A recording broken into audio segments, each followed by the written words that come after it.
Hello, everybody, and welcome to the third Let's Play in the Super Mario Bros. Super Marathon. And one game that I am absolutely looking forward to doing for this one, I give you Super Mario Bros. 3! That's right, folks, Super Mario Bros. 3, and it's considered out of the entire NES trilogy to be the absolute best of all the three, with with how innovative it is, like with more power-ups and some unique levels and all that, and all that stuff there. And many people consider this to be the best Mario game in the for the NES, and I couldn't agree more. This game is so damn good, and it's without doubt my absolute favorite of all three of the NES trilogy. So yeah, to talk about Super Mario Bros. 3, it's basically like, after the success of Mario 1, and, in Mario 2, despite how, Mario 2 USA, despite how, different it is for, in terms of gameplay, it was considered a success, and so, because of that, then fans were wanting more, some more Mario games to come in, and so that's where they decided just give us Super Mario Bros. 3, and, my god, this right here, yeah, this really screams best, or great Mario sequel. Because, it's, like I said, it's very innovative, and, there's new power-ups here, and, I'll talk about the power-ups in a bit here after I go over just how good, how so good the game is. But, so what it is, it's basically a return to the original formula of Mario 1, where, after how Mario 2 USA was different. Basically what it is that, they took what made Mario 1 so great and expanded on it, and just added more to the mix. So yeah, with there's some, like, in addition to returning enemies like Goombas and all that, there's also some more power-ups right here. Like you can see this the leaf right here, which Mario turns to Raccoon Mario, and so another thing about it is, like, as you can see here, is that there's different worlds, like, they're your own unique setting, like, their own kind of themes here. World 1 here is Grassland. It's, the very basic one. It's pretty easy. I mean, it's a good start level that helps you get prepared for any of the challenges coming ahead. But, yeah, I'll talk about the, well, actually, let's go start the plot right here. So unlike Mario 1 and basically any other subsequent Mario games, Princess Peach is not kidnapped this time. What happens is that Bowser and his Koopalings, which is what we're introduced in this game, they've taken over each of the lands here, and so you basically have to free each of the lands from the takeover. And so now talk about the gameplay here. What's new to this game for mechanics? Well, I mean, it plays just like Mario 1 did. Only there's some new mechanics and whatnot, and I want to show off something right here, and I failed at that right here. But we'll use this Koopa as an example. As you can see here, once you step on a Koopa Troopa and then and then retract in the shell, what happens is that you can actually hold on to the enemies, or like hold on to either blocks or the Koopa shells as well. So that's actually one new mechanic that you can be able to do, is by holding on to them, and then if you let go of the well, hold on to them with the B button, or in this case I'm actually pressing holding the X button because I'm playing on the NSO once again. But you hold the B button, and then once you let go, then you'll be able to, then you can actually shoot off the shell itself. And in addition to returning power-ups, there's also some new power-ups here, like the Raccoon Leaf. So yeah, Mario turns to Raccoon Mario, and what it is that it helps, like, Mario gets a new attack. If you press the B button, then Mario will spin around and actually just, you just hit the enemies, as long as you have a good enough range. And then what you can also do is that you can also just float downwards just by tapping the A button constantly. So that way they can actually get some good landing precision right there. So that's one thing about it. And I guess that's pretty much all there is. So, oh, and also this level right here, new to this game, these are auto-scrolling levels. Auto-scrolling levels, well, I don't really like them that much though, because well, you have to be really careful about them. So as long as you're careful, then you should be able to get through those. But yeah, that's basically what's introduced in this game, and it's been a mainstay for the for any subsequent Mario games. And I couldn't get that mushroom, god damn it. So let me see here, what else is let's return that. What was I gonna say? Oh yeah, and also you saw there was that one new enemy here throwing the boomerangs. Those are called Boomerang Brothers. They're basically like Hammer Brothers, except for throwing boomerangs, but not quite as cheap as the Hammer Brothers though. Although I guess the Hammer Brothers have different kind of attack patterns there. And also one now first a little nitpick though about this game is that is that when you hit a block and you see a mushroom, it actually goes to the left instead of the right, so you have to hurry and catch that one. So that's one of my complaint. Oh, and also, unlike in Mario 1, the angle is a little different as well, where instead of getting into a flagpole, then what happens is that you actually get to the once you get to the end of the level, like you'll see this box right here that randomizes to different icons, and then you get like either fire flowers, stars, or mushrooms. And for every third level, you get a 1-up. Now, if you actually have matching, if you actually have, I can't even speak today. Goddamn.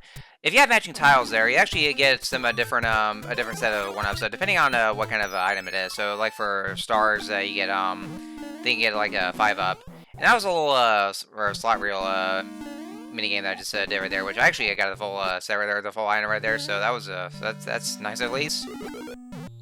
And this right here is a fortress. So midway through each of the worlds, you'll come across a fortress, which is very much like those like Bowser's castles. Like there's fireball traps and the hell, nuclear waffles. Yeah, nuclear waffles. That's something we might as well go for at this point.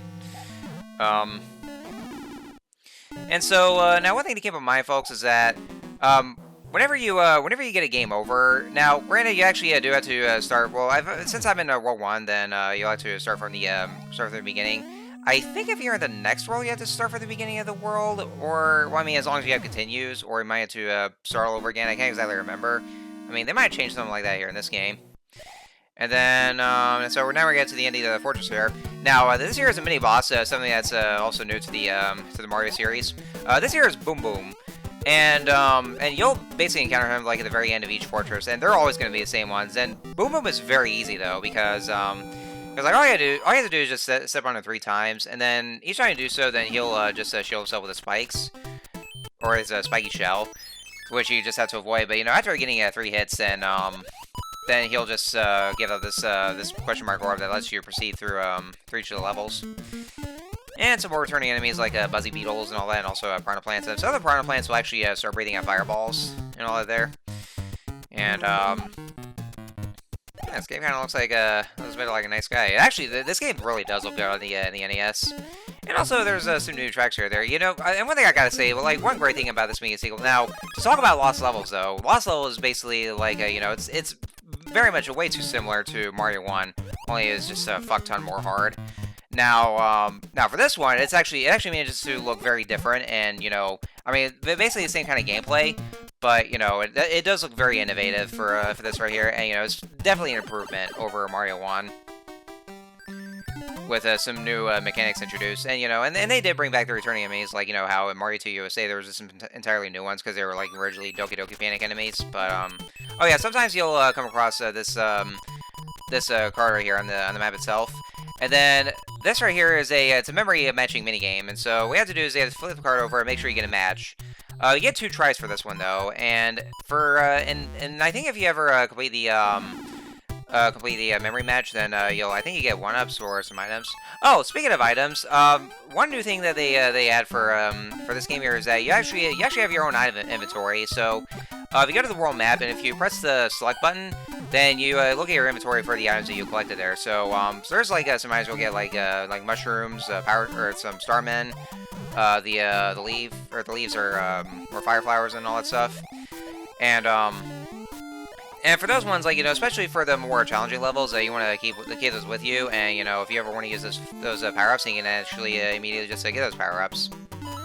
And talking about the music here, I actually really do like the tracks here. This track right here is actually one of the more well-known tracks from Mario 3. It's this is what's considered to be the athletic theme, and it is definitely a good track. It's been remixed quite a few times, especially make a return in Mario Galaxy as its very own athletic theme. And it's pretty nice tune. It's very memorable and all that, or what the whole game is well known for.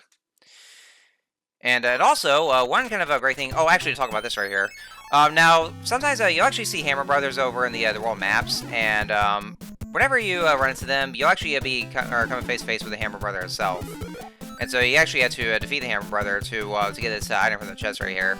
So it's basically like some sort of battle against him.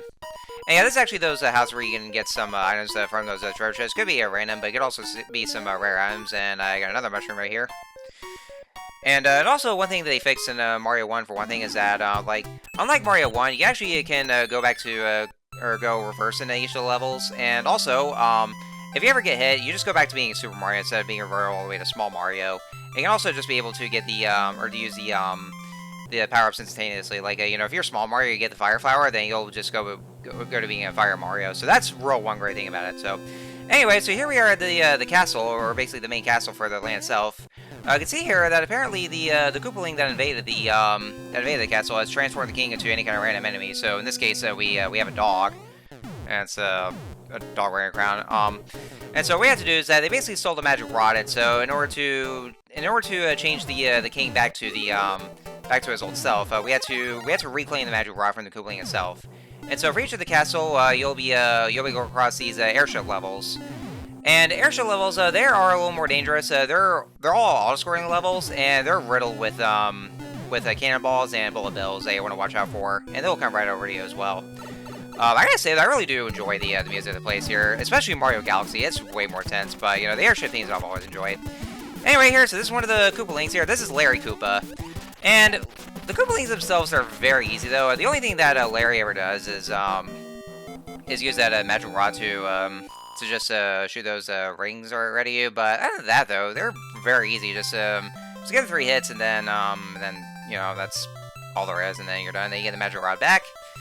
And so we change King back to his old self once more. And yeah, by the way, folks, the Koopalings, well, some people call them Koopa Kids, though, but they be talking about those non-memorable underlings from Mario Party, but they're actually called Koopalings. Not exactly Bowser's children, though. Well, I mean, they're considered Bowser's children in the cartoons, but they're not really Bowser's kids. Well, for what they say here, it's kind of confusing in a way. And then each time you complete the world, then you'll get a letter from Princess Peach, and then she'll give you a special item right here, like the Speed Wing that we got here, which allows Mario to go all the way to the end. You know, I never really got to talk about that meter right there, but I'll talk about it in the next video because we're at the end. But yeah, I'll get the letter from Princess Peach, and then you get a special item from doing that. And then after that, then you move on to the next world. And so this here is Desert World. So next time, let's play Super Mario Bros. 3. We are going to start in Desert World, and we got to hear pretty quick. And so we'll see what comes on upwards. And so I will see you guys next time.